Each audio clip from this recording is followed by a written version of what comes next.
is like the case of a baby that put the hand inside pepper and the pepper touched the eye. The baby knows that it's in trouble because the eyes are really hurting. But what would the baby do? He will continue to put the hand in the eye again until an adult will say, stop putting your hand in your eye and wash off the pepper from the hand. That's what happens to Nigeria. Nigeria has been at the crossroads since ever. Even the day I was born, Nigeria was at a crossroads. So you can be at a crossroads. When I was born, there was cement armada. There was this Abisoye panel set up to investigate why shiploads of cement were stuck for miles at the port in Apapa. And that panel sat and showed all the problems of our invoicing, corruption, and all sorts of things. After that, you had the problems with the workers, the Doji Award. And so if you go and read the newspaper of the day you were born, you will see that the day you were born, Nigeria was at its crossroad. Nigeria was at a crossroad that led to the Civil War. Nigeria is at a crossroad now that includes Boko Haram bandits and all of that. So Nigeria was born as a T-junction. So Nigeria likes to be at the crossroad. But so every time, every generation comes to that crossroad with their own problem. So the solution to it is for us to understand why we are at this crossroad, and for every person to know the role they are playing in this crossroad. But I think we are not doing that. We say our problem is leadership. Yes, true. Our problem is leadership. But our problem is also the culture from which the leadership arises. So the leaders we have today who are unsatisfactory, who are difficult, who are unhelpful, they were like that when they were not leaders. They didn't just become that when they were leaders. So we have a lot of problems. So if we are going to do it, one of the ways other countries have done it is that they have people change their minds. So we have to change our minds. Because if you don't change your mind, you still be doing the same thing as we were doing before, while lamenting. So you will say that we take turn to lament. So when PDP was in government, those who were in APC or ACN, what CPC, AD, they were lamenting. Now when they came and marched together and took over power, people who were in PDP who are now out are lamenting. And if we are not careful, many of the so-called new leaders we are looking for now, who are lamenting, when they get into government, you will also take turn to lament at their situation. So if you take everything President Buhari was saying before he became president, if you look at everything he said was bad, he made worse. Everything he decried as ungodly, he doubled down, tripled down on them. Every thief catcher in his time is not a thief. So you ask yourself, why is that? Why is it that change of party, even change of leadership, doesn't change your situation? So it's like being in a room that's extremely hot with no enough oxygen. Changing your chair from one side of the room to the other, it doesn't save you. So if you're in a burning car, you get out of it. You don't go from the front seat to the back seat.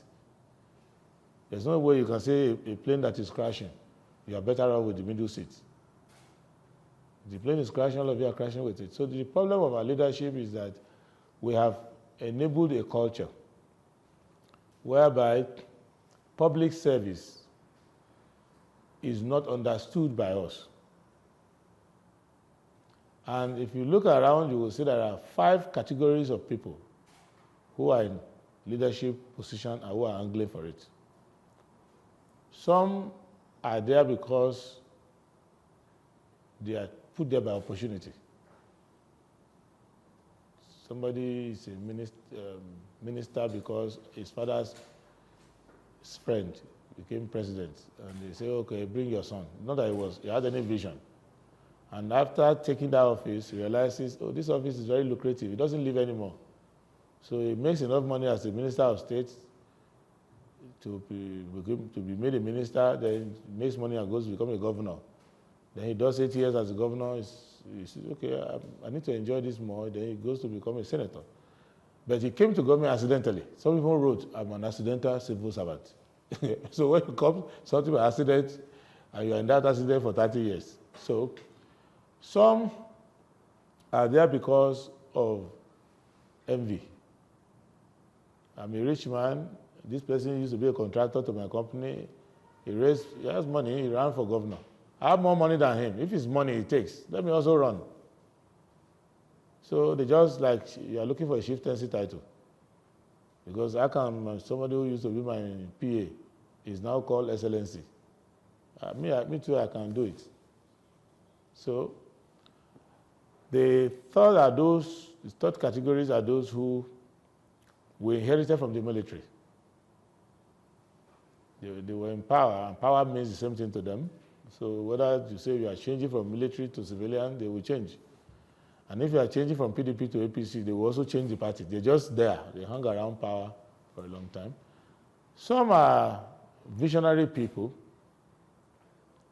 but they approach politics from a narrow point of view.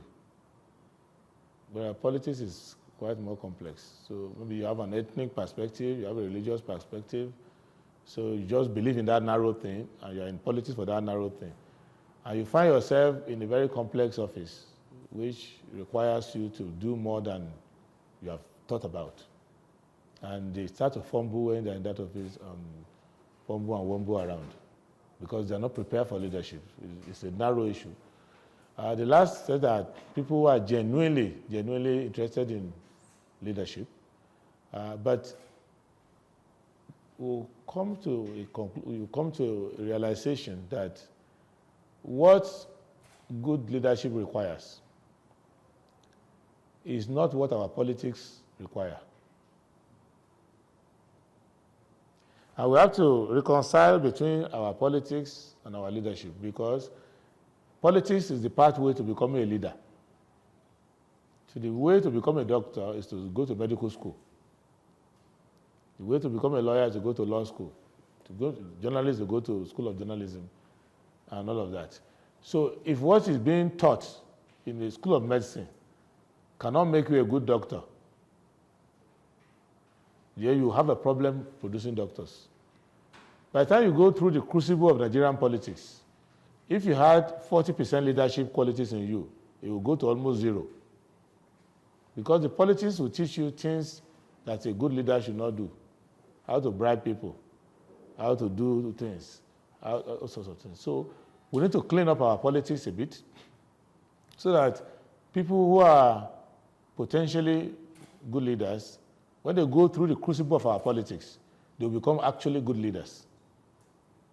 But if you are elected to National Assembly and you realize that there are 15 bad laws militating against my community, and they cut across economy, social, political, cultural, all sides, and you bring these 15 laws and you pass them, when you go back to your community, they are not going to listen to you. They were looking for sewing machine, wrappers, bicycle, whatever. Then you lose the election. Then you have been taught politics now. Your leadership quality will disappear because you now realize, you know what? Next assembly, I'm not even going to pass a single law. I'm going to become a bandit. I'll be doing oversight function everywhere, harassing anybody I see for money. And I'm going to be going to China and buying bicycle and motorcycle and everything. And I'll be giving to the people. Once you win, your brain likes the reward that I won. So that's what you'll be doing. So if two people come to your office, one is giving you idea of a new set of bills you can pass. One is bringing you one crooked way you can make some money. You will say the person with the money idea should come in because that's what you need. So that is part of the problem. And if you look at the milieu of that, you see that the bicycle giver, the bicycle collector, the wrapper giver, the wrapper collector is part of the problem of leadership. Because those are the people who determine whether you are in leadership or not. If your party has 1,000, for example, my party has about 2,000 people coming for convention. It is the collective desire of those people that will produce the presidential candidate of my party. And if half of them love rappers more than ideas, then every aspirant who knows about that will be leaning towards rappers. And they are not going to study. So if there's a report now dropped by the Bureau of Statistics as to the cost of the inflation that we're having now, you can see people cannot buy food. People are struggling with many things. For example, I'm noticing again that we're having fuel scarcity, so this is a supply chain problem. It's not like the other one when the product was bad. So you might need like 2 or 3 hours to digest this latest data and formulate ideas.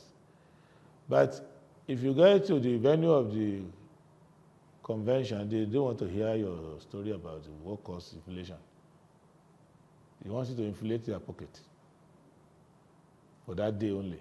So these are the problems. So it takes leadership to do it. And so 3 ways leadership can do it is: 1, we need to enter the mind of the people with fresh ideas, remind them of it, so that you get into like the baby with the peppered hand.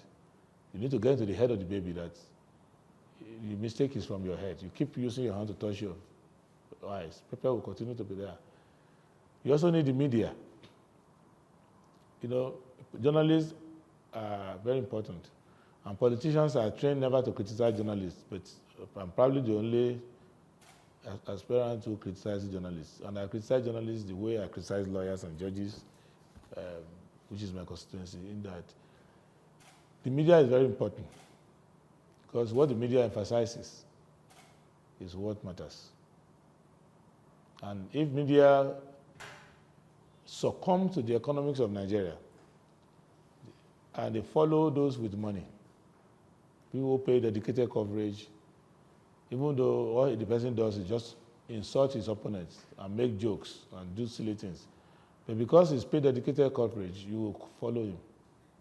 And then you see other people with ideas.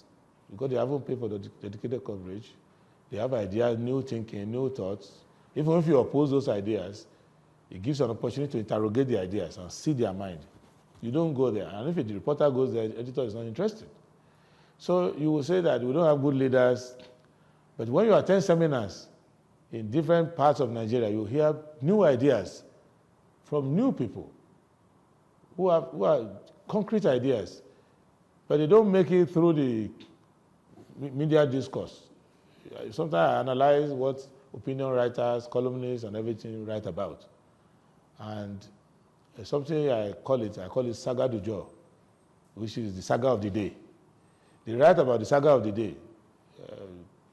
Police went to the house of one senator, they climbed the roof to come down, and all that side drama.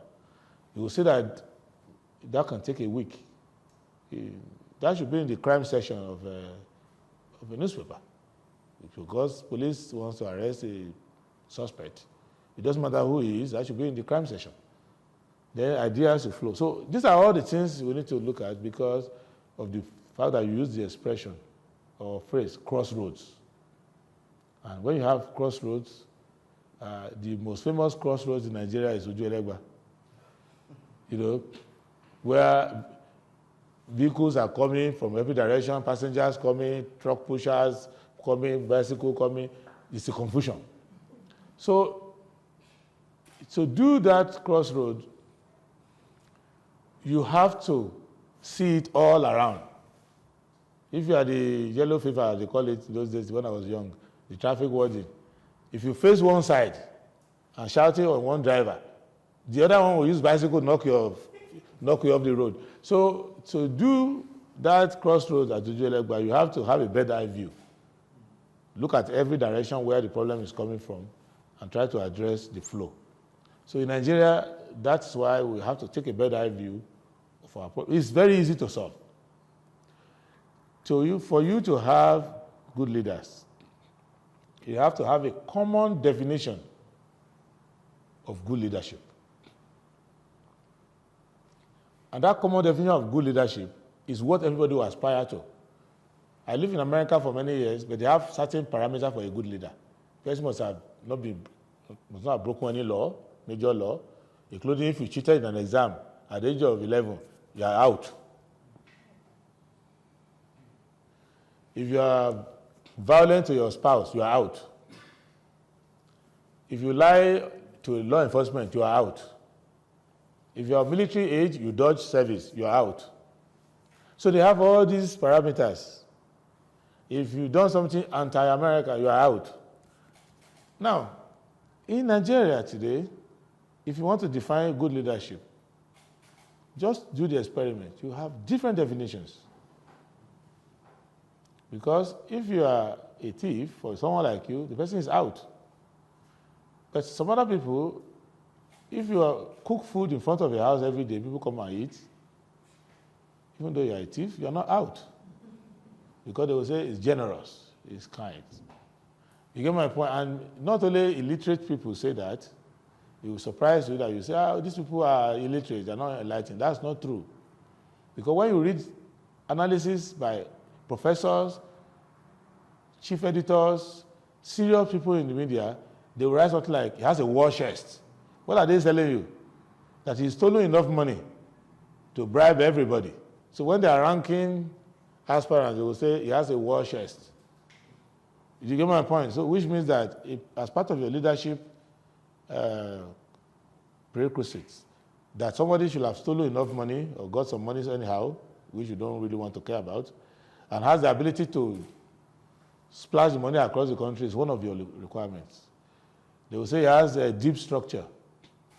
So those who rig election 20 years ago, who rig election 16 years ago, who rig election 12 years ago, 8 years ago, that if you go and read the tribunal reports, election tribunal reports, the elections are cancelled on the basis that the ballot was snatched here, they are all well identified. That the people you call structured still, which means that you acknowledge their criminality as part of the political structure. So, sorry if I go to deep analysis of it, but you must not scratch the surface. When you are part of the crossroad, then you ask the question, how do we come out of this crossroad? But you yourself are adding to the crossroad, like the typical Nigerian who is in traffic, facing the wrong side of the traffic, driving his car on the pavement, and will still be asking, what is wrong with this Lagos? What is wrong with this country? But he himself is not on the road. He's on the pavement, facing the wrong side. But he will say, why is Lagos like this? Why is Nigeria like this? So that's what we are. So you need to learn that, okay, when you are in traffic in London, it happens everywhere. You stay on your lane. It doesn't matter how long you stay on your lane, so that it will be easy for the traffic controllers to control the traffic. So we now say we're at crossroads. So the first thing I will do, this is what I've done, is to take myself out of the crossroad. I won't be part of the crossroad. Then I can analyze the crossroad. So that is Nigeria's leadership problem. It doesn't matter what you do. In this room, if you do a simple test, you have up to 4, 5 people who can be president, even in this small room. Provided that they don't come to that presidency with these weaknesses, which means that a leader ought to know that I have to have a vision for the country. 2, I have to have conquered myself so that there is nothing personal I'm looking for that can be a weakness to me. 3, I can take decisions after studying all the ramifications. So I'd have the intellectual prowess and I have the stamina and discipline to study the situation very well. I was speaking to a friend of mine who was a governor. He said that to be a good governor, try to even be a good governor, he had to run away from the office of the governor and have a small room somewhere where he will pretend to be sick or something, will lock himself up. That's when he will start reviewing things he has signed and realize that he can never, and if he continues like this, he will never be a good governor. Because he never had time to study anything he was doing. So you need to have people understand that you need to study. Then you need to have no bias against anyone. You have to be a leader that wants to help everyone. Not according to how you are voted in, not voted in. You can be a politician, but the moment you enter that office and they put the coat of arms behind your head, you are not a politician anymore. You go where the problem is and solve it.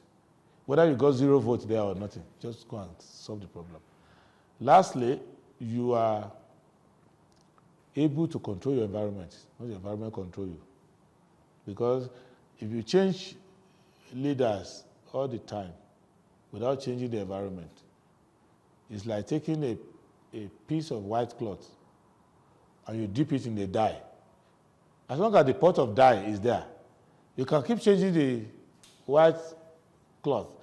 Immediately enter the dye, it becomes the color of the dye. So we change. It will shock you that since 1999, you can be changing presidents, but you have not changed the presidency. The presidency remains the same. So when a new president comes, he can change like 12% if he's very active and he has a lot of people. You can change about 12% of the people there. But the rest continue.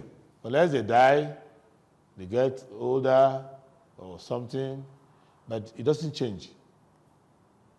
So the leader who wants to change has to come and change everything to face a new direction. So sorry if the answer is long, but because you use the word crossroads and you have to do analysis from different intersections to that crossroad. So that's the solution to the Nigerian problem. You have to change your mind, you have to change your environment, you have to change your direction. You have to change your environment. This is those who are with you. And you have to change your communication, what you sell to people as leadership qualities. A friend of mine was just telling a very funny story where in one of the northeastern states, one of the best brains you can think about, he served in Nigeria, even as a minister. He went back to the United Nations, served, and he went to run for election in states. He got 0 vote. He's a very brilliant mind. And he's not a stupid guy. But he got a 0 vote because, unknown to him, he hasn't met the leadership qualities required. Because the person contested against him was known to be an unserious person in the community, but he was giving each delegate 1 million naira, 1 motorcycle, one of all these toys that they need. One person times God knows the number that voted.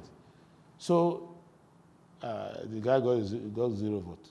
So, but if you call Arthur Anderson, call the School of Management, you call School of Political Science, Center for Democratic Studies, United Nations, and say, take leadership quality, they will score this person very high.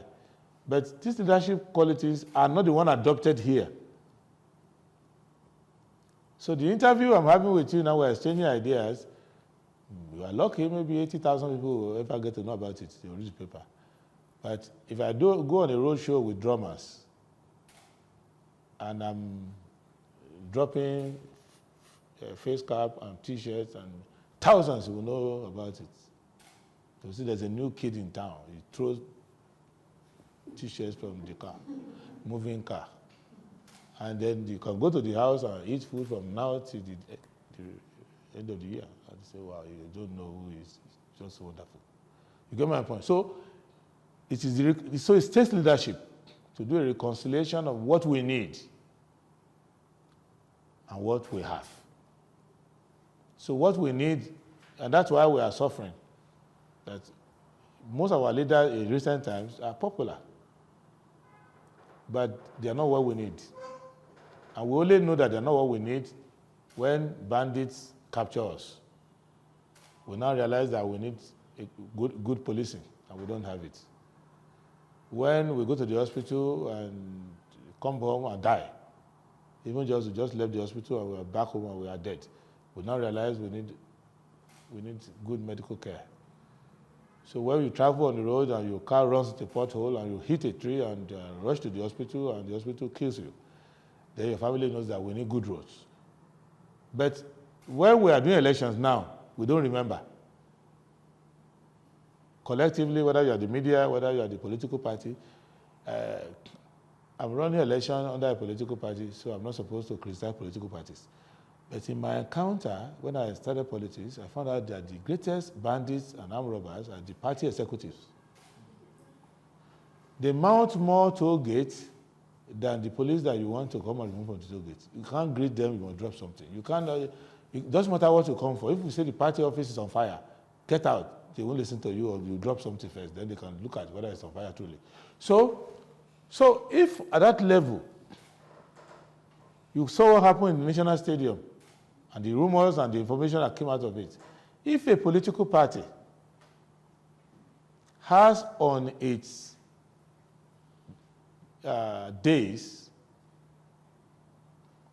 people who have been vice president, who have been in politics for over 30 years, governors who have been minister, chairman local government, minister, and now governor for 8 years, somebody who has been speaker of the parliament, of the Federal House of Representatives, and has been governor for almost 8 years.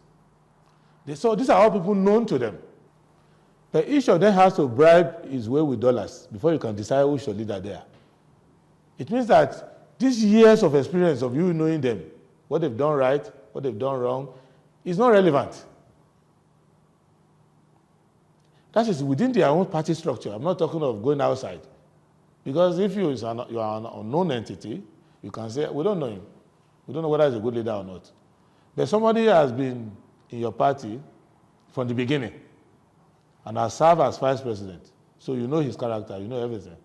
Somebody is in your party, he's been chairman of local government, he has served as minister, he has gone to the state to serve as governor. So you should know him by now.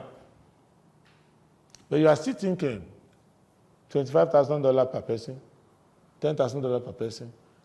So this person who emerged is the person who emerged with the most dollars. So that's within their own party structure, which shows that they don't have a party structure that works. But the party structure is not relevant. It's only for distributing money. So the whole of the PDP is not worth anything, because they have cumulative years of experience, they have a leadership cadre, they have everything. But there's no value communication there. Anybody who flies a helicopter into the stadium and starts distributing dollars is going to win the presidency. So the structure is relevant. And if you look at it at the level of the presidency, that's not enough. Those who ran for House of Assembly paid money. Those who contested as delegates, so people are criticizing the delegates for selling their vote. But the delegates bought votes to become delegates.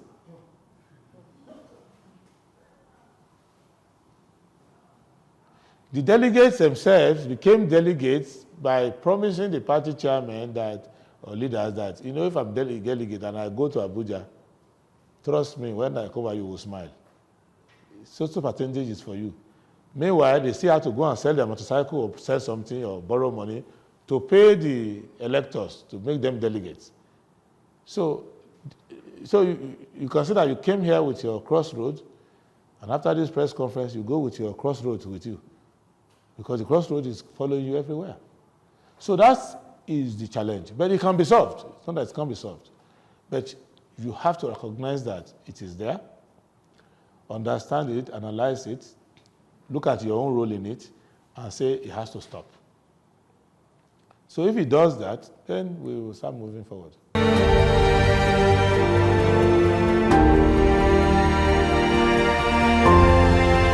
How we can stop it is that we must first acknowledge it. So it's like visiting your friend and you are very hungry. And the friend says, are you hungry? Do you need food? I'm not hungry. You can't solve the problem. He will leave you. After 2 tries, are you hungry? No. You say, we'll leave you. And you'll be dying of starvation there. And what can you do? If you go to the hospital and you have a headache and the doctor is treating you, sees your temperature is high, and the doctor tells you, are you well? You say, I'm well in Jesus' name. It's not my portion. I'm well. Nothing's wrong with me. Okay? So you have a brain seizure because the doctor is saying that something's wrong. We say nothing's wrong. So, and how do I know? We always say we're a developing country. It's a nascent democracy. It's a teaching problem.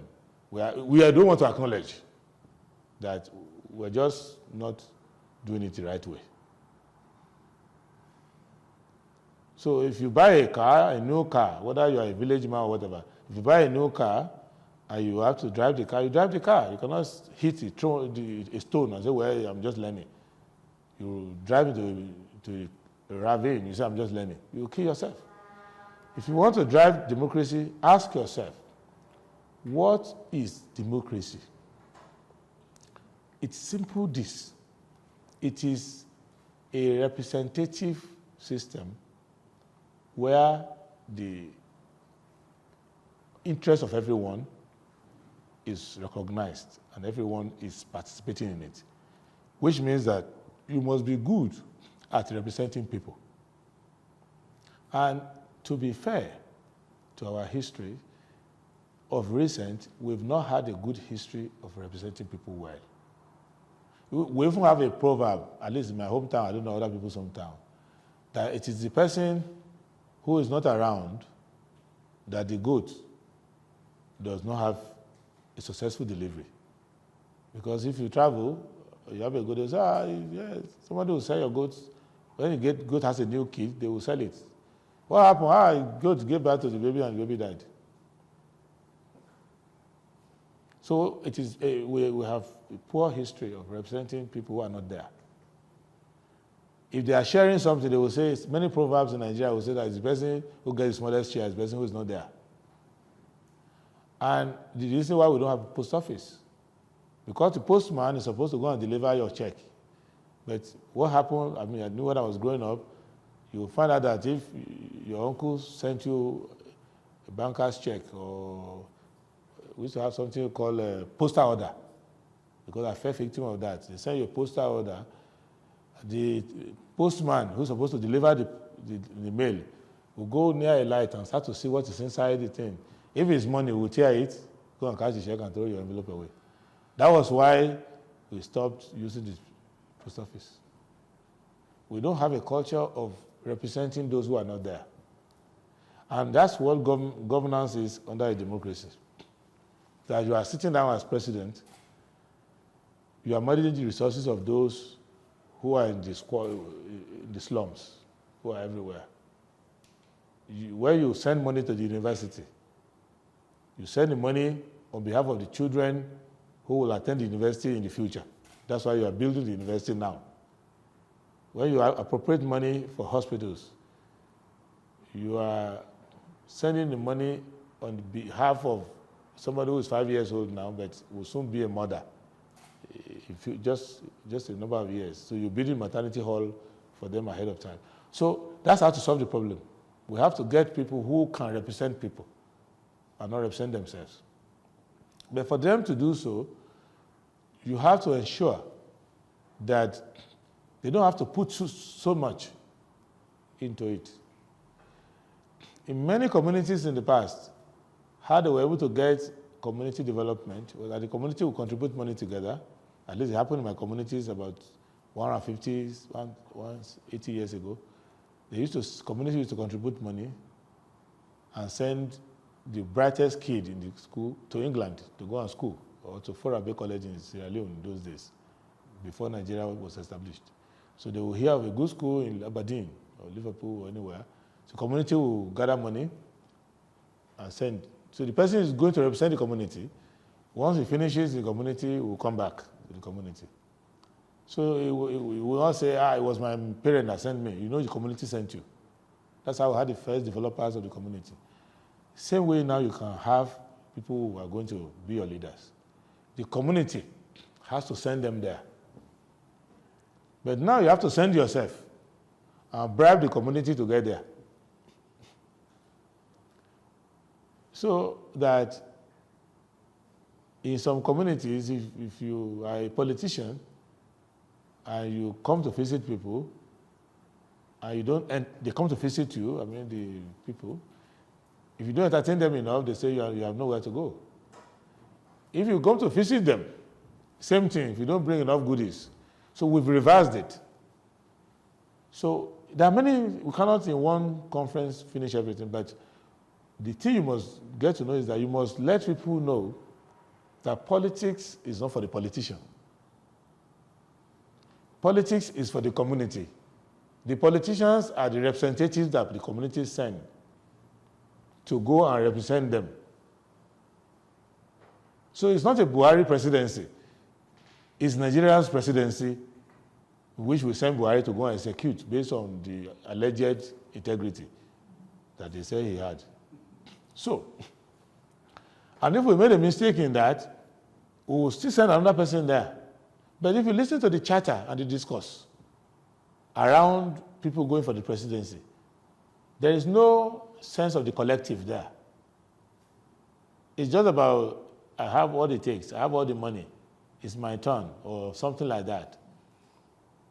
So, and the community, if you ask somebody who is supporting somebody, he doesn't say he's the best for it. He will say, he contributed a lot to the party. He did this, he did that.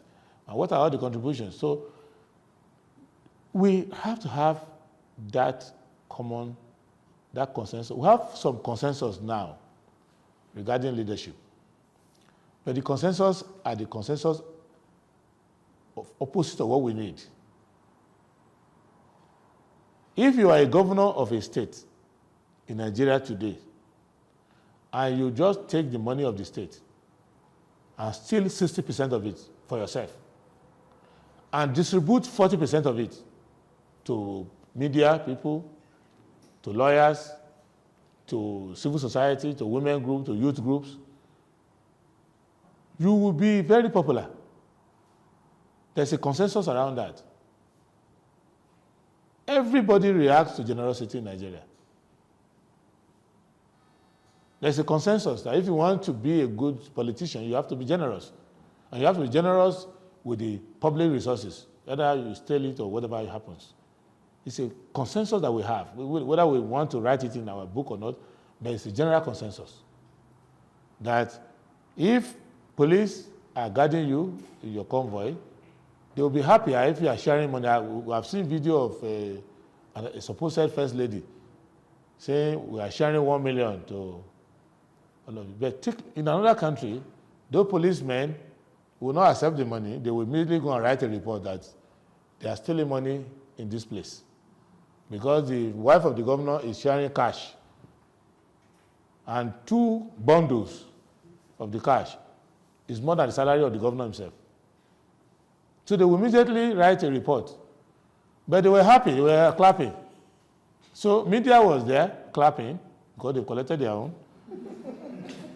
The police there clapping, civil defense clapping, DSS clapping. Everybody is part of the crime.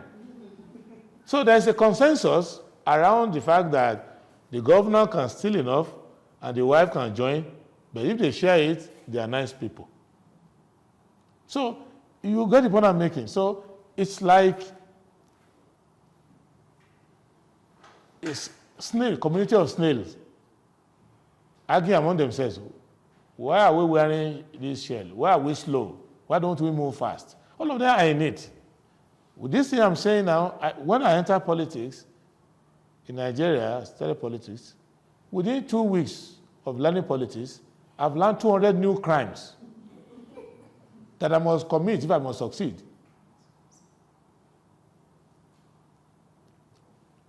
And people are very close to me who end up and say, he's going nowhere.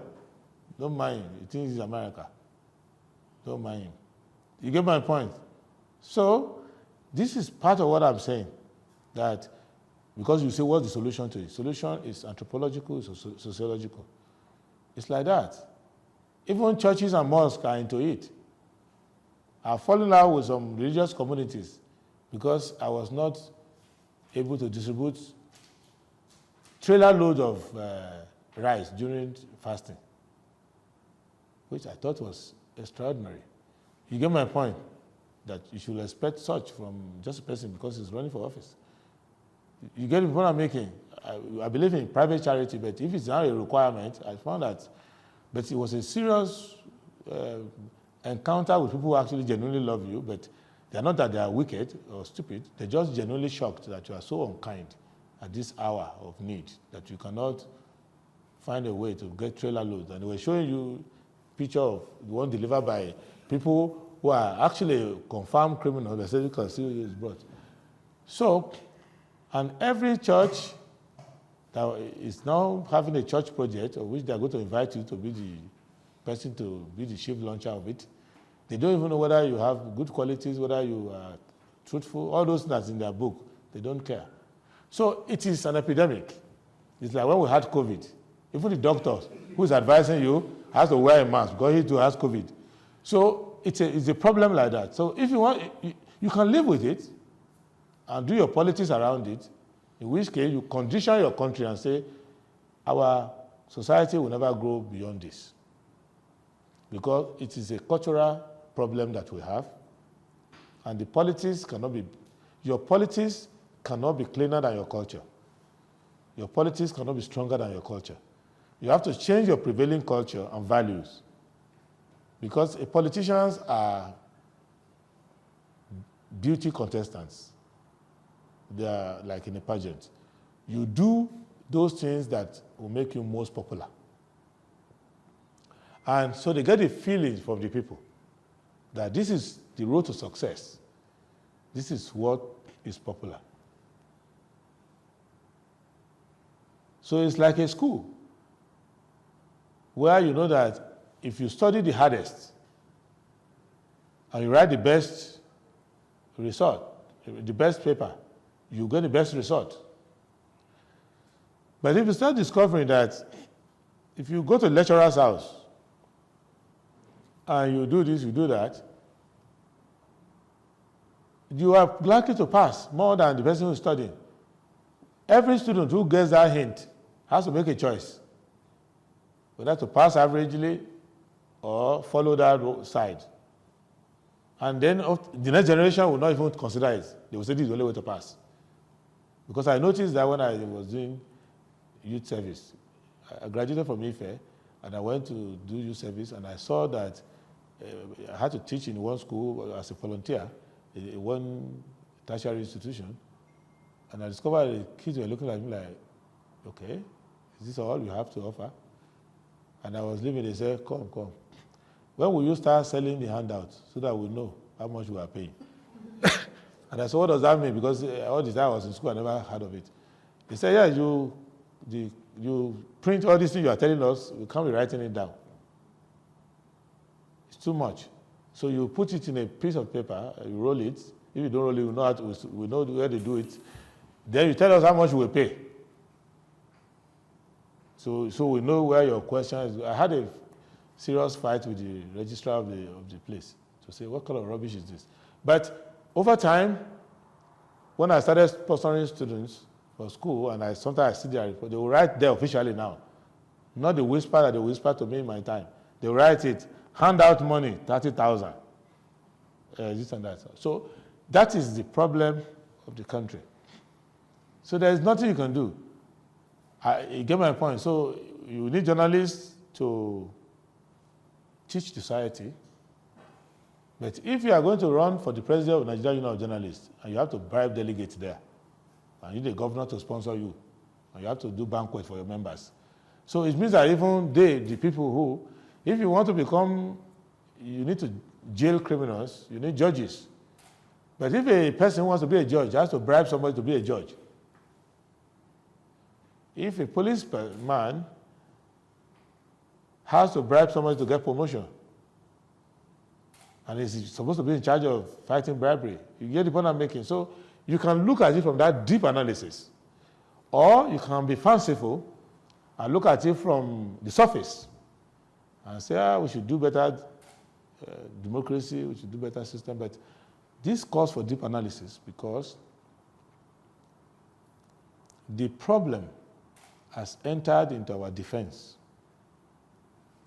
so that the idea of how are we going to kill Boko Haram is secondary. The question is how are you going to even clean the armed forces so that they become soldiers again? So that those who are leadership of service now are not just raising enough money from the crisis to go and contest election later or take care of themselves in another way. So that the moment you are a colonel, you start to save money for your promotion to Major General and for good posting. So even if you are head of a task force that is supposed to go and stop bunkering, you become the chief bunkerer yourself. Because if you do enough of the criminality, you can save dollars. So when you are going for promotion, you just pay them. You can bribe your way to become the chief. So it's deep. It's not just level or the surface level. But leadership is what will change it. Because China had worse than it. The Chinese you see today, and I say with due respect to my Chinese friends, they are the great grandchildren and grandchildren of drug addicts. You know about the Opium War in China, where you could enter Shanghai, enter Beijing, anywhere. In a community, 60% are drug addicts. But today is the leading country in the world, the fastest growing country in the world. So you can change it. It's not you can't change it, but you cannot lie until you change it. You can look at your cabinet, Federal Assembly Council. You can look at it. They commit crime inside the council chamber there. Inside the council chamber, the crime is committed. So, you cannot deny it. So, but you can change it, but you must acknowledge it. And all of you must be willing to change it. But the company that is running Nigeria, called Turn by Turn Nigeria Limited, is not ready to stop operating. So, people can sometimes criticize people who are there in order to expose their undoing, push them out so that they can come and do it, the same thing. So it's like, it's an unfortunate situation. Nigeria is like a household that is suffering from armed robbery. You know, if you have been a victim of armed robbery before, you know how painful it can be. Because my family has been. Your house got invaded and armed robbers are outside. And they jump inside and start shooting everywhere. It's a very terrible, traumatic experience. Children that I have, that I experienced it many years ago, they tell, let's go to America, let's run out of here. They keep talking. But the Nigeria case is worse. Nigeria is like a household where you are being invaded right now by armed robbers. But there are 11 convoys of other armed robbery groups who are chasing the one there, say, you have robbed enough, get out, let me come inside. So you know that even this one that are robbing you are not the last set, that very soon they will leave. There are other armed robbers stronger than them, ready to gun them out and come and rob you again. And even if you survive that one, another set is gathered 1 kilometer away. So you have to do something about it. That is the problem of Nigeria. And if you say nice things and you don't address these issues, you either win the election and become the armed robber yourself. It means that the person instructing him has stolen much more. Why is the dollar now about 610? Is it because Nigerians are consuming foreign goods to that extent? It's not so. It's because the dollar is being stolen physically. So you are telling me, what am I going to do? What I'm going to do is to make sure I put in government people who know that these things are not good. And for me to put them in the government, you in the media and you in the community have to recognize with me that these things are not good. But if the majority, we are on a democracy, you can only be shouting in the wilderness if majority of people are part of the looting infrastructure. They are part of the degeneration, and they don't stop it. So this is the fight I've been fighting inside my party. This is the struggle we are struggling with. And this is the struggle we will take out to the public. But as to what we are going to do when campaign starts, we will analyze what we are going to do. But the hint of it is that I'm going to faithfully implement Chapter 2 of the Constitution of Nigeria, which has social welfare in it, which means that water, food, housing, education, health, since the country can afford them, they are given to every citizen because we can afford those things. If we couldn't, we will say we couldn't.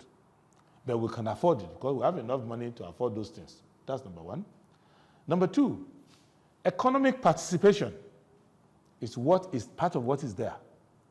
And to give economic participation, you must get employment to people. And you must distribute the opportunities in Nigeria in such a way, it's written in the Constitution, such a way that the commanding heights of the economy is not handed over to a minority. In which case, you are not going to take collective institutions and privatize them into 7 discos and give the discos to 7 people or 7 groups who will not generate electricity, but they will, all of us will be paying money to them every month. That's what the Constitution said we should not do. We agree on that in 1977 at the Constituent Assembly. You must not kill all the cement factories in the country, so that if you are in Kalabu, you still have to come far, far away to buy cement. No, you would distribute the industry in such a way that if you study France, over the industrialization, you will find out that they do regional industrialization. France was very smart about it. They will not build a huge factory in one location. Every zone you go in France, they build small factories everywhere because they were of the socialist and welfaristic belief. So that you can get employment in Bauchi if you're in Bauchi. If you're in Maiduguri, you can get employment. If you're in Rivers, get employment. And that was why, if you look at our first national economic plan, development plan, drawn by Balewa, it was done that way. That every segment of Nigeria has certain industries planned for them so that prosperity is spread. It is in our constitution. You give social justice, in which case you don't distribute between man and woman. It's part of social justice. You don't discriminate against people according to the place of birth. So everything you do in government reflects that. So you give people social empowerment. So things that have to do with age limit, you remove them. Gender, you remove them. Religion, you remove them. So that you give people social justice. Then you go to rule of law. And the only thing you do in rule of law, because you're asking what I'm going to do, is to take law enforcement completely from government and give to the institutions of law enforcement. So that no president can direct EFCC what to do. No president can direct Attorney General who to prosecute, who not to prosecute. No IG of police needs to see the president, except on ceremonial days. If the president is coming to parade ground, the Inspector General of Police can come to parade ground and give him the national salute. But you cannot go to IG's office. He has gone to the villa. He has gone to the villa. He has gone to the villa. It cannot happen. You have to take law enforcement away. If the president goes to Spain, he's coming back, it's not the business of the General of Police to go and welcome him. He's supposed to be doing law enforcement. We have the brigade of guards that work for the president, that guard him. And any policeman attached to that can salute him. But it's not the IG's job to leave his job and run to go and meet him. So these are all the things we can change easily. If you change them, they will have impact on the people. But before you say you want to change them, you have to explain to people, because they've heard these things over and over again, that why did it not work? Why did Obasanjo leave Nigeria with more unemployment than he met. And why did Yar'Adua, when he died, we had more unemployment than when he took over? Why did we leave more people with unemployment when Jonathan left? And why did Buhari double the unemployment now? Is it that they are all wicked? No. It is that the system, the way it is set up, does not say amen to your prayers. Because the system is set up to work against, is that they are pushing a wheelbarrow uphill. You know that if you leave it, gravity will push it down. There's nothing you can do about it. So you must change the environment. And that is, if you don't change it, in 4 years' time, we'll be back here to argue again. But if you change it, you will see that in 6 months, this country will so transform. You will wonder what happened in Nigeria. And that is where I'm laying emphasis. But as for to repeat all those things, I can get anybody to write them. I can write them myself. I will list all the things I will do. But it won't get done unless you allow me to be president and change these things. But I have to tell you what I will do. So that if I succeed in the election or fail in the election, it's based on what I want to do. So that you know, you can now decide whether this person, let's vote for him. Or you say, well, it's too academic for us, we don't care. But I must tell you that these are the things we need to change. And if you don't change them, it will not happen. If a politician knows that by February next year, I need to give voters 10,000 naira each, they will be looking for the money now, stealing your crude, stealing your money, doing whatever, looking for that money. Why we will be doing press conference? But they will be looking for that money. And if on that day, true to their strategy, the voters were waiting for the money, all this press conference is wasted. So you have to prepare the people themselves to recognize their own role in the matter and not be waiting for that money. So that when the politician or whoever he is or brings that money, he will find nobody to give. But to get to the people, you have to get through to the media. Because if I talk to my mother today, she will listen to me, but if she sees something inside Tribune, a sketch, which she has been reading till she was young, she will say, but it's written in the Tribune now. So people still believe in the media, and young people believe in social media. So we need the agency of everyone to recognize the problem. And you know that what I'm saying is a reaction to your question, because you appear in your question to believe that Nigeria has problems. So that's why I'm finding solutions to them.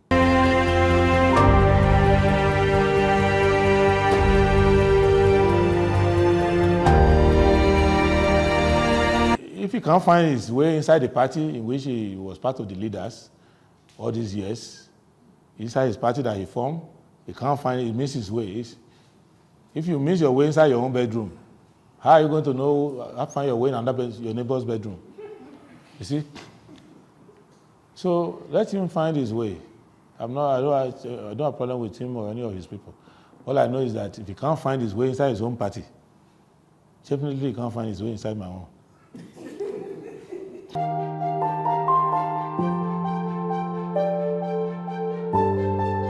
I come because I'm qualified. There may be others who are more qualified than me, but who decide not to be interested. There may be people who are more qualified than me who don't want to pay the price. There will be people who are more qualified than me that died in the primaries of their own party. I don't know. But what I know is that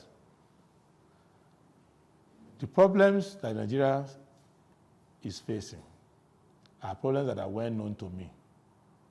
And they are well known to me partly because I've taken time to study them, but more importantly because they are so obvious that if you open a debate, you go to a typical well-trained secondary school and you ask the student, who want to do debate, the problems of Nigeria, ask the children to debate.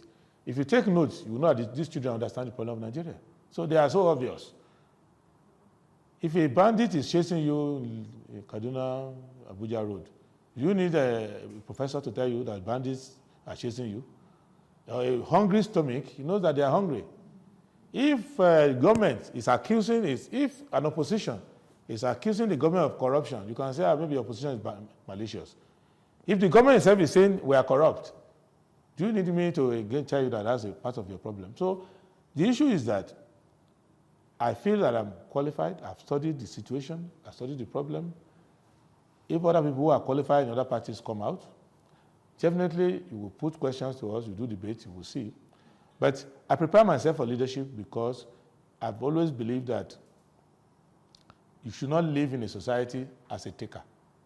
You must contribute more to that society. And I'm a collectivist. So even though I've solved my personal problems, but if I go to a community, I don't look at how beautiful the houses are, how well dressed. I look at whether the streets are clean, whether the roads work, whether services work. So I want to live in a community where things work. And it's only in Nigeria mainly that I drive. When I'm overseas, I don't drive. I take the train. I work in New York for many years. I didn't even know what a car looked like. I just take the train, or take a taxi or something. So I like systems that work. And what I discovered in Nigeria, systems don't work. All of us know. The reason why you're able to see my face now is because somebody poured diesel in the generator at the back of my house. Otherwise, we will not see each other. It will be dark. So I want systems that work. I don't want to take care of my own water, take care of my own electricity, put gas in front of my house. No. I lived many years overseas. I had no fence. So I want to live in a society like that. And I'm thinking along that line. And it's not about me being rich. I am ready to I'm ready to lose 99% of my wealth, have only 1% left. But live in a society where my child can walk to a nearby secondary school, take a bicycle and go there, and come back and put the bicycle by the door. Because when I was growing up, that's what I would do. Take a bicycle and just go to school and come back and drop the bicycle. So I want to live in an environment like that. It's not about me. I don't want to be a great man. I just want to live in a great country. So I don't want to have diplomatic passport. But I want to go abroad, and the ordinary passport of my country can go anywhere visa-free, because the society I come from is well respected. So I don't want to appear on Forbes' list of rich men. No. But I want my country to appear in the list of great men, or great countries, so that it is easier for me, if I have to choose two lives, to be a great man or to be in a useless country, or to be an ordinary man in a great country. I will take an ordinary man in a great country. Because an ordinary man in Australia, who's a taxi driver, has a better standard of living than a governor in Nigeria. The life expectancy of an ordinary Dutch man who is a post office worker is better than all our heads of state that we have produced. So even if you become president in Nigeria and you finish your term, or you are inside the office, you can die of simple diseases as a sitting president in Nigeria, because they have to fly you abroad and put all the oxygen in your mouth. But an ordinary Dutchman riding a bicycle who has a heart attack in Antwerp will survive, because in 3 minutes, ambulance will be there. And you'll be taken to the hospital and you will leave while you are still carrying your dying president abroad. So that is the reason why I feel qualified, that let us go and do that. And we know why we are not doing that. We had the UCH in Ibadan. When my uncle was there, Professor Dosekun, the king of Saudi Arabia will come there to do medical check, heart bypass, surgery from Saudi Arabia to Ibadan. Because they had two choices. You either go to UCH, University Teaching Hospital in London, or you come to Ibadan. They will say, Saudi Arabia, let's go to Ibadan. It's not as if the building was carried away by the colonial people. The building is still there now. And this period was after Nigerian independence. But they eating all the money. They've chased away all the professors. The best brains have gone. Some have died. So these are simple problems to solve, but we just won't solve them. So that's why I said, let me put myself in the front. Maybe if I speak to maybe if I speak to my fellow citizens, maybe they will listen. Or maybe they will be waiting there to collect their turn, which will never come for most people. Because those who are collecting the money now, they don't want millions again. They want billions. And the way they are going, one day I hope we will not wake up to a heart attack where they will see somebody has taken trillion. I suspect there are one or two who have hit trillion. But they are too big, nobody wants to catch them now. And once 2 people, 3 people get away with trillion, and they are not arrested, nobody is satisfied with billions again. So that is why I am here. The solution to all your problems is there. Nigeria, if we run our economy the way it should be run even our federal government alone. Nigerian federal government alone can generate employment for 80 million people regularly, well paid. So if you take 80 million, out of unemployment, you will start to bring people back from Ghana to come and work but this money is being stolen. And the one being stolen is not enough. What are the one being wasted? I had the same encounter with journalists about 4 months ago when I was talking about 75% of our crude oil being stolen. I was shocked that they were not interested in listening to me. They were not asking me, what do you want to do when you get there? I said, no, before I get there, as I'm talking to you now, 75% of Nigerian crude is being stolen.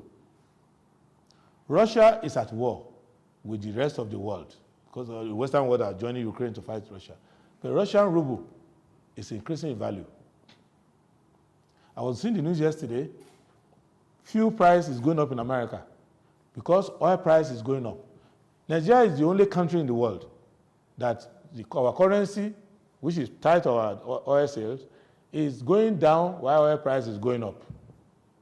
Why is that? Because 80%, as government now acknowledges, 80% of our crude is stolen. I'm not saying that we sell our crude, they steal the money. No, they take the crude itself and sell it and pocket the money. So NNPC, where you can invite the National Assembly to talk about, NNPC is not even seeing the money. Because the people who are in charge of NNPC don't work for NNPC anymore. They work for themselves. The people in security don't work for Nigeria again, they work for themselves. And do you know what it means to steal crude oil? On your birthday, I will carry 10 barrels of crude oil to your house. You will not like me again. Because it's so sticky, it's difficult to touch, difficult to carry. But they are carrying millions of barrels. You cannot carry this my dress inside a ship without the ship writing it down. It's a manifest for everything you carry in a ship. The insurance company of that ship must know that there's this dress inside that ship.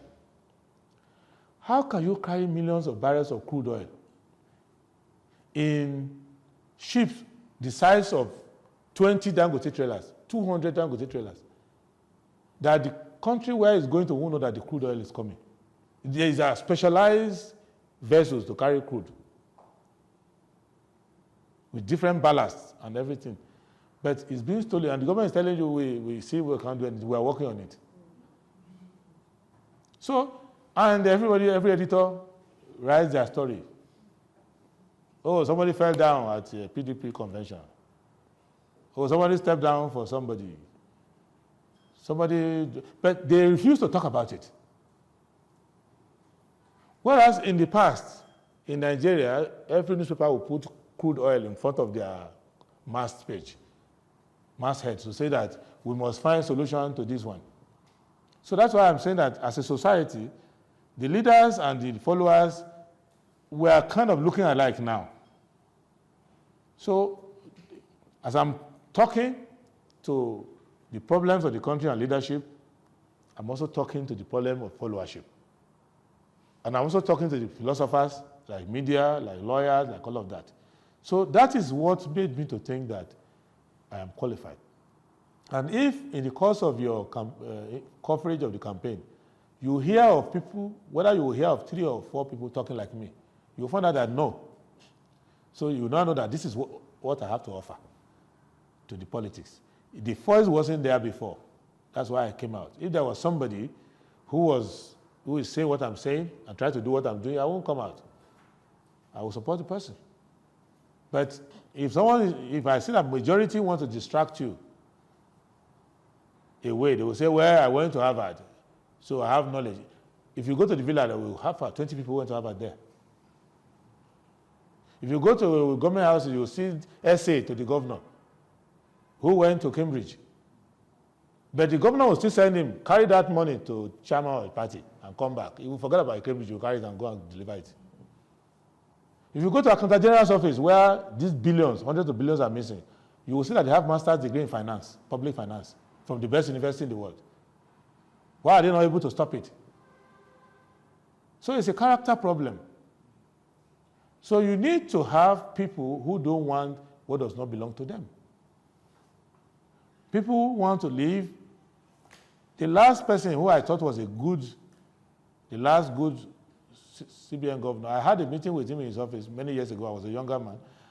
And I asked him, he said the secret of holding an office like this is that you must be capable of detaching yourself from that office. You must be capable of using your pen to approve 200 billion for somebody and you don't need it.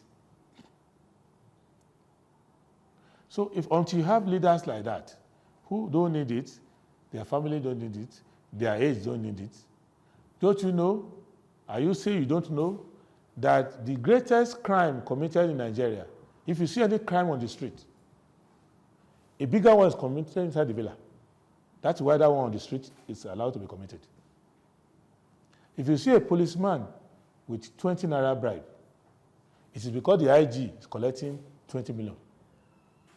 Nobody in Nigeria does what their bosses don't do. It is impossible. You cannot have a Navy man in Warri joining people who are selling crude legally. If he knows that the chief of naval staff will commercial him, he won't do it. He will only do it if his guy is doing the bigger one, and he thinks that they can't do anything to me because I'm doing a smaller one. And I said it on TV 2 days ago that the Accountant General of the Federation is not the thief. He is the agent of the thieves.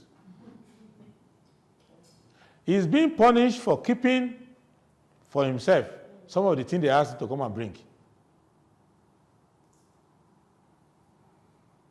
Because if you want to know how difficult it is to get money out of government, follow your uncle or your father or your mother or auntie, who is a pensioner, who wants to get 200,000 out of the government. You will see how difficult it is for you to get it out. Just say, I'm a pensioner, I work in this office, I want my money, 200,000. You will bring proof. You bring the proof that you are still alive, even though you are talking. They will ask you to go and bring proof that you are alive. You bring witnesses. So you see that it's difficult to get money out of government. Just go anywhere in government where they are giving money. Try to get it out. It's very difficult. Extremely difficult. If you go to a government airport and you leave your shoe, to even get it back from the government, your own shoe, you have to bring proof, bring ID card. So where is it that billions can get missing? It can only get missing if the people there are sharing it. And those they are arresting now are their boys and girls who they said, go and bring this, and they kept something to themselves. Or they have their fight, they want to cancel each other out. So, but if these things sound like entertainment to you, or you don't care about them, and that's not what you want to hear, you will not have a good country. There's nothing you can do about it. Because those countries that you fly to, or your people run to, you send your children to go to school, why they are great like that is that when they hear things like this, everybody will be crazy. It's not as if they don't have thieves among them. They know that the people are going to die. We are dying over this matter. We cannot accept it. That's the reason why they have smooth roads, functioning airport, good health care. Any society where the media, the politicians, the lawyers, everybody is comfortable with this kind of thing, it doesn't matter how long that country lasts, their problem will never go away. And you can get as many politicians coming to blow grammar and wear all kind of different shiny hats, the problem will never go away. You have to organize your politics around that idea, that in this 2023, we must have a change of heart. We must have a new politics where we want to solve our problem. And since these problems are not from God, it's good to pray, but our problems are not from God. God has blessed this country to the point where God can be accused of bias. Everything is perfect. Water, light, housing, everything is inside here. If every Nigerian decided to go on holiday, not to work for one day, we will still be rich. If every Nigerian signed a contract that we will not work for 100 years, you just put a collector. People will come and pipe your gas and pay you. People will take your crude oil and pay you. Chinese will come and farm and pay you. The country is too rich. People will come and dig gold. The gold, if they dig the gold in Zamfara and set up a proper company to be digging gold in Zamfara, no Nigerian needs to work. If you go to Osun State, the same thing. If you go to Kogi, you can see one small place in Obajana, what has come out of it. Kogi is richer than Congo. So the country is abundantly blessed. The people are brilliant. If you take a typical child, even an orphan, I've taken many from the street. Even they don't go to school for, I took a boy who has never gone to school in his life at the age of 16. He's never seen a school before. I put him in school. After 3 years, he finished primary. He's doing secondary. He has never scored a B before. It's A. And that's a boy who has never, so our people are brilliant. On the average, our people are healthy. So God has blessed us enough. So you can still pray more for more, but I doubt God is going to answer you. Because He's giving you everything. So now, if you are the enemy of yourself, and you don't want to address the fact that you are the enemy of yourself, and the self-destruction is taken to our politics. We do self-destructive politics. How then can you blame anybody? And this is the message I want us to pass. So that's why I'm not pointing finger and saying, oh, Buhari this, Buhari that. I'm taking it to there's no Nigerian audience that I address that if I had friends among them, the friendship usually drops by 2 or 3 notches because of the fact that we need to address this issue. And what those who started this rubbish have managed to do, and what they want to do is that if you are any person of consequence in Nigeria, if you have any talent, you have any skill, you have belong to any profession, they will give you little from what they are doing to distract you. So if you are a newspaper, they will put advertising in your newspaper. If you are a media house, they will do something. If you are a lawyer, they will give you one injunction to go and get somewhere. If you are a civil servant, they will say, just forge the check, will take this one for holiday. So they will give you little. That you will now become part of the entire thing. And we need to stop it.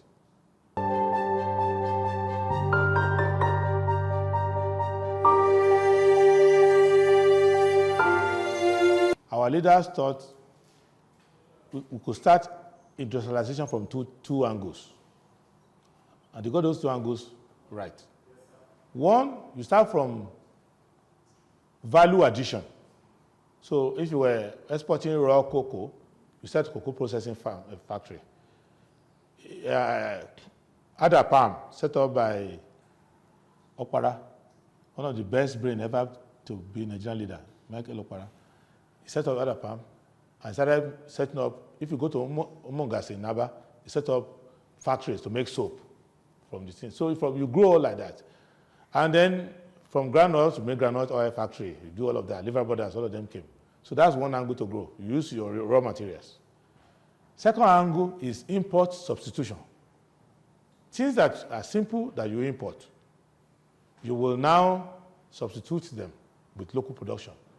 Usually, you start with the person who is importing them to say, well, we are going to allow you to import to this extent, but you must put the factory here. The same thing in India. You can only send sample to India. If the sample is popular, you must go and set up a factory in India. You get my point? So that's the thing. I produce pharmaceutical products, and they are sold in India. The factory is in India. I can't send it from Nigeria to India. They will not listen to me. That's my personal experience. So now you can do that. Now, then you create infrastructure That's why they were building dams to generate electricity and all of that. Then you do highways, you do rail lines, you do all of that. So with infrastructure, that's why they were putting telephone on every street, passing telephone lines. So when you do all of that, then your people will use the infrastructure to now create other industries on their own, use their own initiative. So this is what you have to go back to. You have to go back to, one, making sure that things that we produce in this country, but there's a setback. The setback is that even things we used to produce, like groundnuts, cocoa, oil palm, we don't produce as much as we used to. So we had a setback from what we had before. So we have to address that setback. So, and I have a very big oil plantation in Edo State. And I know how I grew it. So even the local government can grow that one easily. If I can do it. I'm just a lawyer, but I have the factory, the plantation. So you can do it. But it means that, I'll go back to the original problem. It means that the governors are not going to be sharing local government money. Because the governors' forum is full of thieves. And you can say, oh, I'm not being nice, but it's a fact. They go and take local government money and seize the money and share the money and use for election or other useless things like that. So I will be a hypocrite or a quixote to be saying to you that what local governments need to do is set up small plantation and factory when I know that the money is being stolen and they won't get the money. So I'm just talking nonsensically. So I have to tell you what needs to be done, how it should be done, but why it has not been done. Do you get the point I'm making? So you have to know that it can be done. That's how to do it. You make local governments to generate employment in their neighborhood by setting up craft industries and small-scale industry, what we call cottage industries. Then you make the states to set up medium-sized industries or facilitate the setting up of it. Then both local governments, the states and the federal, will be building infrastructure. Local government, when I was growing up, used to patch roads. Now in my community, I patch the road myself. Because local government chairman calls to me to say, I don't even have any money. Why? Because the governor has hijacked the money. So I don't want us to be playing politics of just talking. If you say, let us give money to ASU to call off strike so that we can train our manpower, you have to tell us why is ASU on strike and who is eating the money now. So if I cannot tell you that Adamu is eating the money through Tertiary Education Trust Fund, TED Fund, if I cannot tell you that, why am I in politics? I'm just preaching. I can set up a church or go to Islamic school for training and be preaching. But if I want to find a solution, I have to tell you that ASU needs, in Nigeria today, ASU needs about 1 trillion. That is public education, tertiary education at the federal level. And but that the money available to ASU is almost like 12 trillion. But even the 1 trillion you can't get. But where is the money? I have to tell you that it's being stolen in the Tertiary Education Trust Fund. Because that money is not government money. I hope you know. That money comes from me. Anybody who has a company pays to that money. It's not government money at all. Because for many years when I was in university, ASU was fighting government. I spent 2 extra years in school. Until they reached a stalemate, government said, we have no money. If you like, go on strike till the end of time. Then ASU said, okay, what if we find you the money? He said, okay, go and find the money. So ASU came up with the idea of setting up a tertiary education trust fund so that a small percentage of profit of private companies can be put into a fund that will fund our education. And they will put trustees on top of it. Those trustees will be independent. They will be people you respect in the society. They will run it as a trust fund. So university will be free from government for life. What did government do? As the money was rolling in, they went and amended the trust fund decree and put it under their ministry. So now, if you see politicians following somebody who wants to be president, many of them are lobbying to go to that ministry so that they will be in charge of that trust fund. And then they will be sharing it. So you can go to one school, you will see one hut, they will put that fund, they build one hut there. But the rest of the money is shared. So, same thing with NITDA. Nigeria has enough money to train every Nigerian in IT technology. We created NITDA. And that money is also going there. So when you make a telephone call, hello, pam, it drops. That money, part of it goes to NITDA. But what do? Anybody who is a friend of the president or relative of first lady or know somebody, they will go and put in NITDA. So anytime they need $200 million, $20 million, so if you lose election, you go to the villa, don't cry, go there. If they give you one assignment, go there. And they have the same thing in NCC. So these monies are everywhere. So I'll have to be a hollow person to come here and say this is what we need to do. I have to tell you why it's not being done. So we would industrialize the country. We have the money to do it. We have the manpower to do it. And more so, better than our ancestors, Adewole and Co., Awolowo and Co., in Zeke's time, no Nigerian had money to set up any factory. Now, in Nigeria today, you have at least 1 million people with enough money to set up entities. 1 million people, starting from small to medium to large. So it's easy for us to do. We can industrialize this country. But the advantage of what we need to do is that in Nigeria today, if you get unemployment to single digit, you don't even have to solve all the problems of Nigerians. If you get unemployment to 9%, Nigeria can do without government. Because if you have everybody employed, nobody is available to send me money urgently on your text message. Nobody needs to tell you that the child is sick and all of that. The rest will take care of itself. But why is it that we don't have employment? Because people talk and say we don't have employment. Why? It's very simple. You need government money or public money to create works. And government uses every excuse to create works. So when you have COVID, people went to COVID center to be people testing you, they pay salary to them, people to produce masks. So every crisis or problem in the society, they use it to create employment. In our own, every crisis, they use to create stealing. So even the war we are fighting against Boko Haram, the bandits, in other countries, they used to create employment. During the Nigerian Civil War, they used the Civil War to create employment. That was why after the war, they spent a whole decade called the mob, where the army had to send 90% of people into civilian life because they used the war to recruit so many people into the army.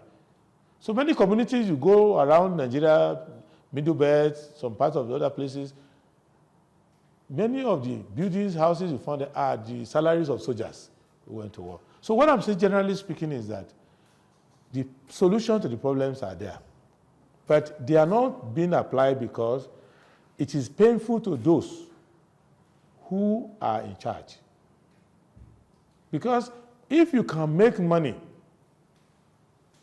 from unemployment, you will not employ people anymore. Because to employ people, it means that the money you are pocketing, you have to apply it into the process. And people will get them. But maybe eventually the money will still come back to you, but they're in a hurry. So if they go to NNPC can say, for example, a national policy to modernize all the fueling stations in Nigeria. They can run it. There's money there. But they won't.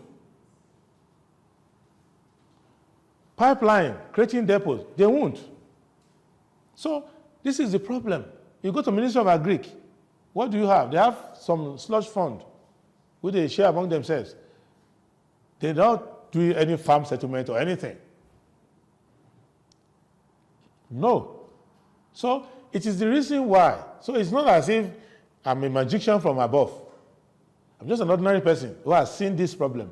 And if ordinary people also rally around that, and you vote according to that, and you emphasize that, and these things that I say, each time somebody comes to campaign to you or interview them, put the question to them. But it is possible in this country to run a one-year presidential campaign and escape all the questions. Nobody will ask you, who is stealing the crude? Do you know or you don't know, Mr. Aspirant? And what's your opinion on it? What is inflation rate? What's causing it? Why is the dollar 610? What is Nigeria's consumption pattern? PDP, in their convention, consume more dollars than major industries. What is making dollar to be scarce in Nigeria is money laundering, because any money they steal, they convert to dollar and hide it. That's all. So why do I have to go to London School of Economics now to find out? So, and if you don't stop that, you can do whatever you like. So that's why the CBN governor wanted to be president, and that's why they wanted him to be. So that's why I'm letting you know that it's a problem that you need to acknowledge. I'm not saying this in order to embarrass anybody. You will have noticed that I don't mention people's names, even though I know their names. But if they sue me, I'll be happy to say, let me tell you their name. But I'm mentioning it because these are the problems of our politics. And anybody who wants to be our leader has to know this problem before. Buhari did not know them before. He thought that by frowning your face, corruption would disappear. So, now, on getting there, even before he got there, they went and made guinea brocade of corruption. They wore it on his neck. They use corruption money to buy his form. They will carry 600 people from one end of the country to follow him to go and campaign. They use corruption plane to carry them. He will be campaigning in Bauchi. They will say, let's carry to Balakot. He will enter corruption private jet. So you know that moment that you're part of the corruption. Because normally, people should not spend this amount of money on you for just running for president. So as I'm sitting down here now, somebody walks up to me and gives me 5 billion naira. I say, I like the way you are talking. He doesn't like the way I'm talking. He wants me to be embedded in the corruption already.